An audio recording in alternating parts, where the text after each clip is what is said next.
प्रधानमंत्री मोदी जी के वॉशिंगटन के दौरे के दौरान प्रेसिडेंट डोनाल्ड ट्रंप साहब ने पूरी दुनिया को चौंका दिया। भारत को F-35 5th जनरेशन लाइटनिंग जो स्टेल्थ फाइटर्स हैं बेचने को तैयार है। पाकिस्तान में तो हड़कंप मच गया साहब ये सुन के, और चीन में भी बड़ी भ्रिकुटी तन गई, लोगों की वरी लाइंस आ गई माथे के ऊपर। सवाल उठता है कि क्या हमको एकदम से ये लेना चाहिए? Should we grab this offer? क्या भारत को 5th जनरेशन स्टेल्थ फाइटर चाहिए आज के दिन? Straight forward answer yes yes yes. क्योंकि चीन के पास, चीन की air force, people's liberation army air force में आज के दिन 300 के करीब 5th जनरेशन जेट फाइटर्स हैं। चीन का मुकाबला करना है तो वो लव एंड फ्रेश एयर पे थोड़ी ना होगा साहब। जो जेट फाइटर चाहिए तो चाहिए, महंगे हैं तो महंगे हैं। चीन अब पाकिस्तान को ये जो 5th जनरेशन J-35 फाइटर्स है वो बेच रहा है। और आपको जानकर हैरानी होगी कि पाकिस्तानी एयरफोर्स के पायलट्स आज के दिन चीन में हैं, इन जहाज़ों पे ट्रेनिंग ले रहे हैं। क्या आपको 5th जनरेशन फाइटर चाहिए? अवश्य चाहिए, आज के दिन चाहिए। क्योंकि अगर अगले साल पाकिस्तान के पास भी 5th जनरेशन फाइटर है तो चीन तो फिर भी एक ठहरा हुआ मुल्क है। प्रधानमंत्री मोदी जी के वॉशिंगटन के दौरे के दौरान प्रेसिडेंट डोनाल्ड ट्रंप साहब ने पूरी दुनिया को चौंका दिया जब उन्होंने ऐलान किया कि अमेरिका भारत को F-35 5th जनरेशन लाइटनिंग जो स्टेल्थ फाइटर्स हैं बेचने को तैयार है, बेचने को राजी है।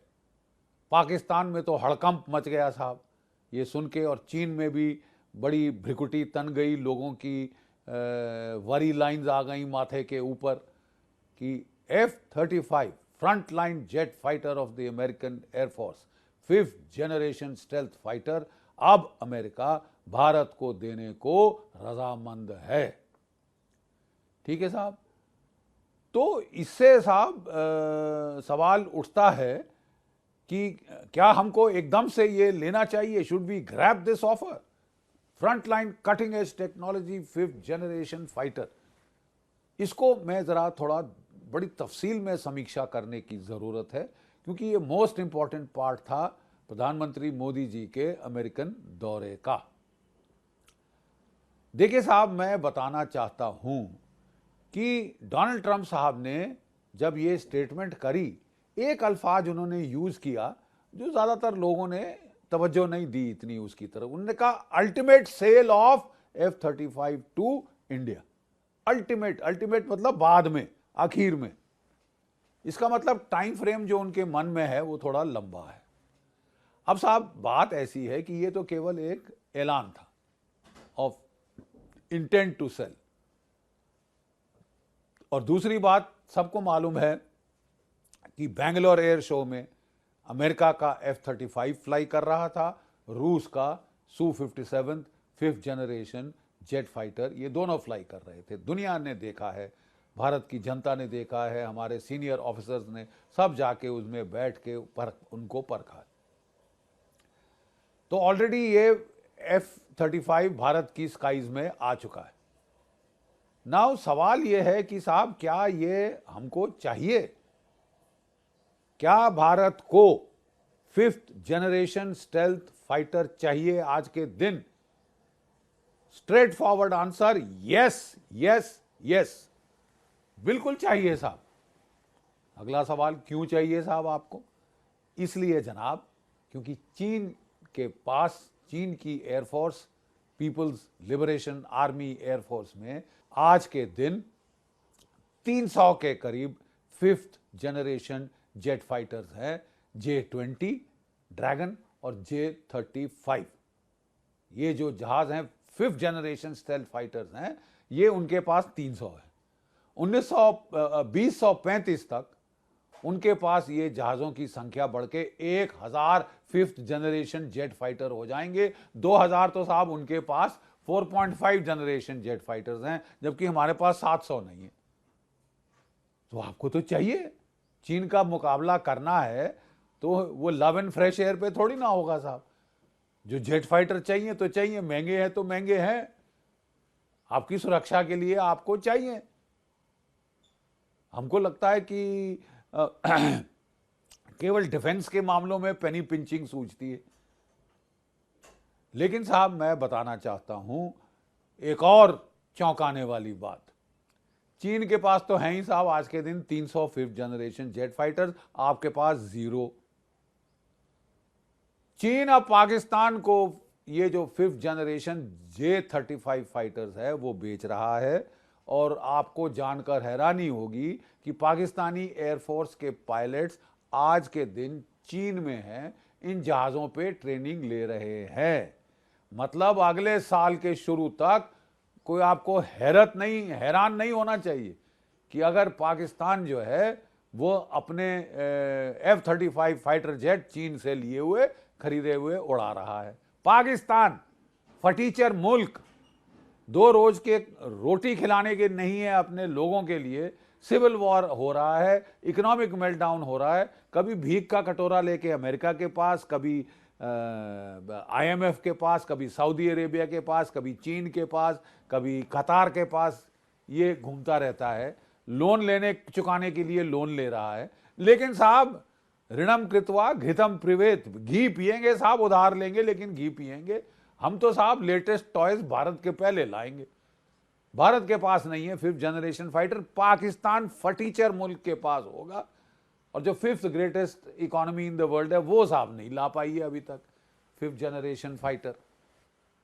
तो साहब ये तो हद की बात है ना साहब। तो ये जो सवाल कि क्या आपको 5th जनरेशन फाइटर चाहिए, अवश्य चाहिए, आज के दिन चाहिए।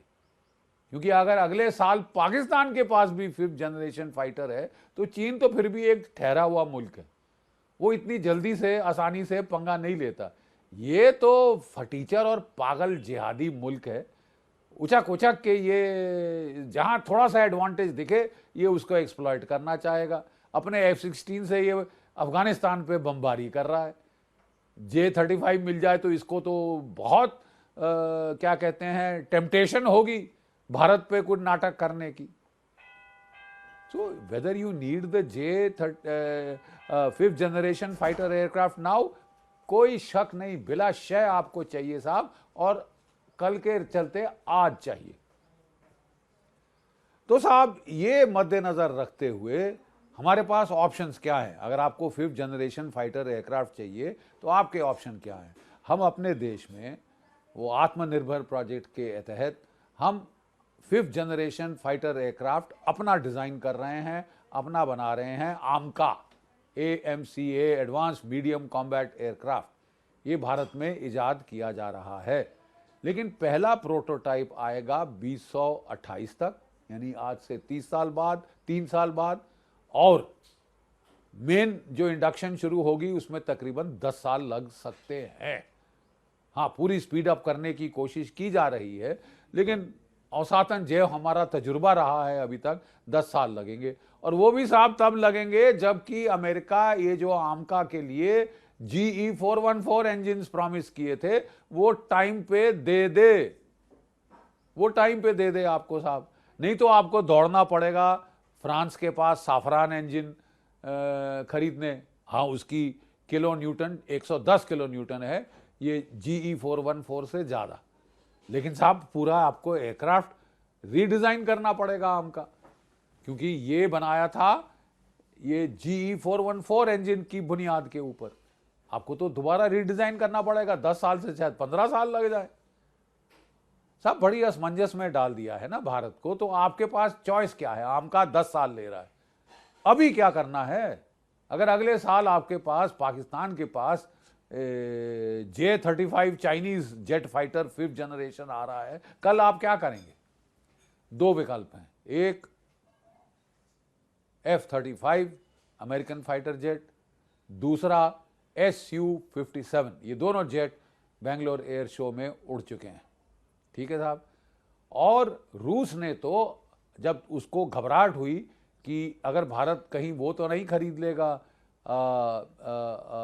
F-35 लाइटनिंग, तो उसने ऑफर किया है कि साहब ये, हालांकि हम दोनों जॉइंटली प्रोड्यूस कर रहे थे 2016, 17, 18, 19 में, फिर हमने इससे विड्रॉ कर लिया कि साहब ये तो स्टेल्थ है ही नहीं, इसमें स्टेल्थ फाइटर इतना अच्छा नहीं है, इसकी स्टेल्थ कैपेबिलिटीज, हमको तो स्टेल्थ फाइटर चाहिए, तो हम क्यों ले, तो हम उसमें से विड्रॉ कर गए। अब रशिया ने उसको फील्ड कर दिया है, 40 बना लिए हैं जिन्होंने कि रशिया यूक्रेन वॉर में, युद्ध में हिस्सा लिया है और अच्छा प्रदर्शन किया है। ठीक है साहब, उसका वो एक्सपोर्ट वर्जन Su-70 भी बना रहा है और उसने अब भारत को ऑफर किया है कि साहब अगर आप चाहें तो हम आपको भारत में बनाने की इजाज़त देंगे, हम इसके साथ आपको hypersonic air to air missile देंगे, साहब हम आपके आमका में आपकी मदद करेंगे डेवलप करने में। Very tempting offer. सवाल यह है कि अब साहब लड़ाई चल रही है रशिया यूक्रेन की, क्या यह लड़ाई खत्म होगी? खत्म होगी तो रूस हमको एकदम ये जेट दे सकता है, नहीं तो समय लगेगा, नहीं तो समय लगेगा। दूसरी बात यह है साहब कि कई लोग कहते हैं इस जेट में कई चाइनीज चिप्स हैं, उनको निकालना पड़ेगा, चेंज करना पड़ेगा। खैर वो सारा सॉल्व हो सकता है, सॉल्व हो सकता है। मेन चीज है कि ये F-35 की बराबर के टक्कर का जहाज नहीं है, लोग कह रहे हैं वो फुली स्टेल्थ जेट फाइटर है, ये नहीं है। तो मैं जरा समझाना चाहता हूं कि स्टेल्थ फाइटर 5th जनरेशन के क्या खसूसियतें क्या होती हैं साहब। एक तो साहब स्टेल्थ कैपेबिलिटी, उस पर एंटी रेडार कोट पेंट लगाया जाता है कि जो रेडार वेव्स रिफ्लेक्ट ऑफ हो जाएं, ठीक है, और मतलब वो जहाज रेडार पे दिखे ना। उसका डिज़ाइन ऐसा होता है कि कोई शार्प एंगल्स नहीं होते उसके अंदर, ताकि रेडार पे वो दिखे ना, और उसकी जो रेडार पिक्चर है बहुत रिड्यूस्ड हो जाती है, रेडार सिग्नेचर। ठीक है साहब। दूसरा इसमें सुपर क्रूज होता है। सुपर क्रूज क्या होता है कि बगैर आफ्टर बर्नर जलाए, जिससे जहाज दूर से पकड़ा जाता है इंफ्रारेड रेडिएशन की वजह से, ये twice the speed of sound लगातार फ्लाई कर सके, यानी ये इस्तेमाल किया जाता है जबकि दुश्मन के एवैक को मार गिराना। ठीक है, तो जब एवैक को आपके रडार ने पकड़ लिया तो एकदम से ये जो आपका Su-57 या F-35 उसको छोड़ा जाता है, वो सुपर क्रूज करता जाता है, जल्द से जल्द नज़दीक पहुंचता है एवैक के, और वहां बियॉन्ड विजुअल रेंज से वो air to air missile fire करके ध्वस्त कर देता है एवैक को, जिसमें पंच होल हो जाता है दुश्मन के एयर डिफेंस के अंदर, और आपके लड़ाकू जहाज, अटैक जहाज जाके हमला कर सकते हैं दुश्मन की टेरिटरी में। ये सिफ्तें हैं 5th जनरेशन जेट फाइटर की। बहुत advanced avionics, advance radars, advanced missiles इसके ऊपर लैस होते हैं। तो ओवरऑल देखा जाए साहब, मेन क्राइटेरिया है टाइम फ्रेम। किस टाइम फ्रेम में आपको मिलेगा? आपको चाहिए एकदम, क्योंकि 10 साल बाद तो आपके पास भी आम का होगा। अगर कोई बोले कि साहब 10 साल के बाद आपको सप्लाई कर देंगे, तो we don't need it, we don't need it, नहीं जरूरत, पैसा बेकार खर्चा होगा।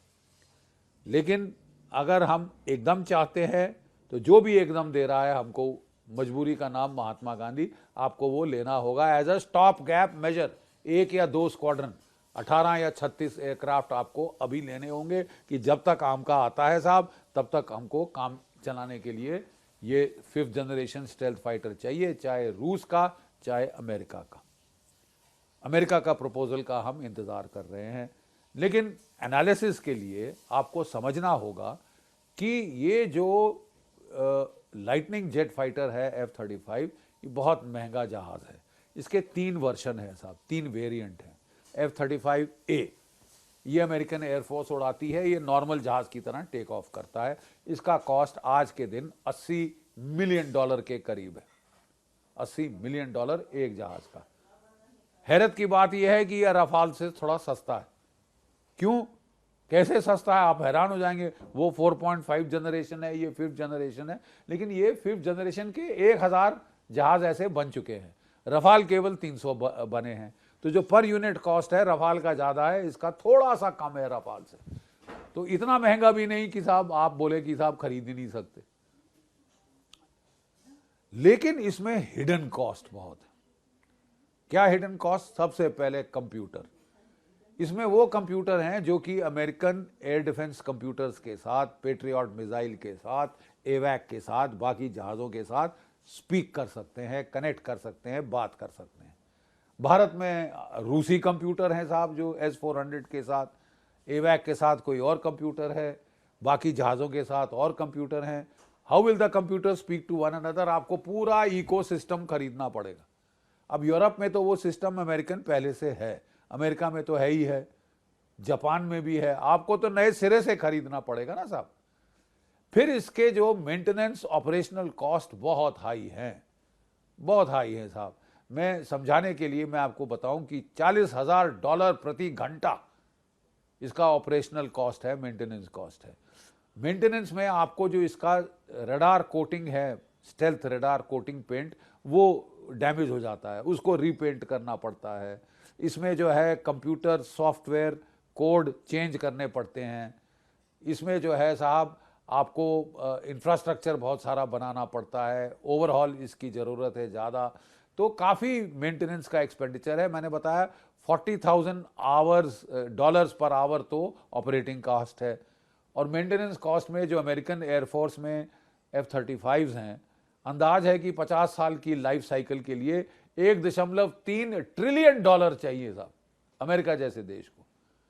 तो मतलब ये महंगा तो बहुत है साहब, बहुत बहुत महंगी चीज़ है।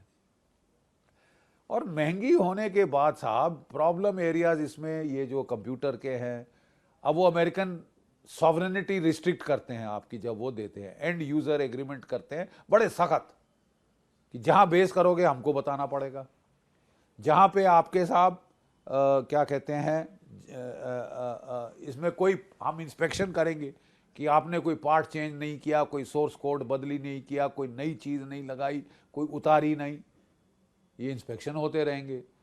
तो साहब मतलब आपकी सॉवरेनिटी काफ़ी रिस्ट्रिक्ट होगी। क्या आपको बनाने का मौका देंगे अमेरिकन इंडिया में कि नहीं? मुझे पूरे डाउट हैं कि वो बिल्कुल नहीं। कटिंग एज टेक्नोलॉजी है साहब, वो तो आपको LCA का GE 404 इंजन नहीं बनाने दे रहे थे, बड़ी मुश्किल से 80% ट्रांसफर ऑफ टेक्नोलॉजी माने, क्योंकि वो तो पुराना जहाज है, पुराना इंजन है। तो नया देंगे ऑलमोस्ट असंभव है साहब। क्या आपको रिपेयर, मेंटेनेंस और ओवरऑल की फैसिलिटी भारत में इस्टेब्लिश करने देंगे, जैसे कि फ्रांस ने कहा है रफाल के लिए आपके यहाँ हम इस्टेब्लिश करेंगे, ताकि सिंगापुर के बदले लोग यहाँ लाके अपने जहाज़ों को रिपेयर, मेंटेन और ओवरऑल कराएं, एशिया के जहाज़ एटलीस्ट जो हैं। तो ये सब देखना होगा साहब कि ये कॉस्ट जो है क्या हम पे कर पाएंगे। हम असली में वेट कर रहे हैं साहब कि कोई कॉन्क्रीट लिखित में ऑफर आए कि what are you putting on the table, ठीक है साहब।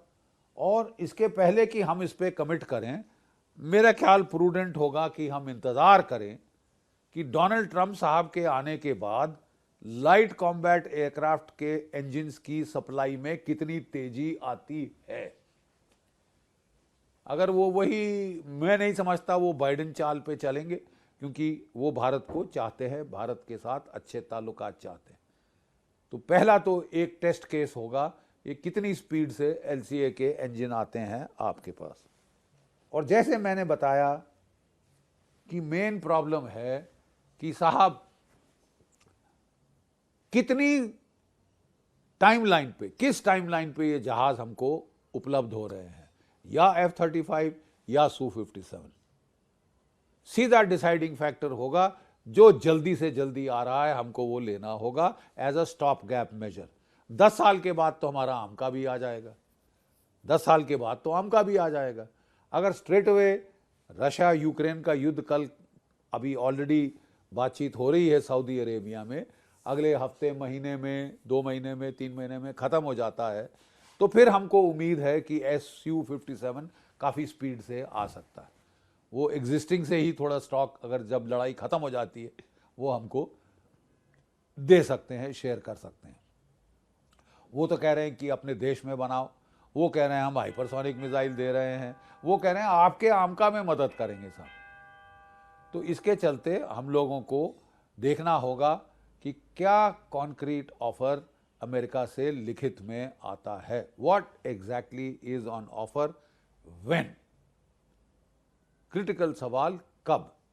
हमें चाहिए स्टॉप गैप, 1 स्क्वाड्रन, 2 स्क्वाड्रन, आमका के आने तक जो हमारी एयरफोर्स में ये शक्ति दे कि हम चीन या पाकिस्तान के J-35 का मुकाबला कर सकें, दोनों का मुकाबला कर सकें। इसके लिए स्टॉप गैप मेजर ज़रूरी है। जय भारत, जय हिंद।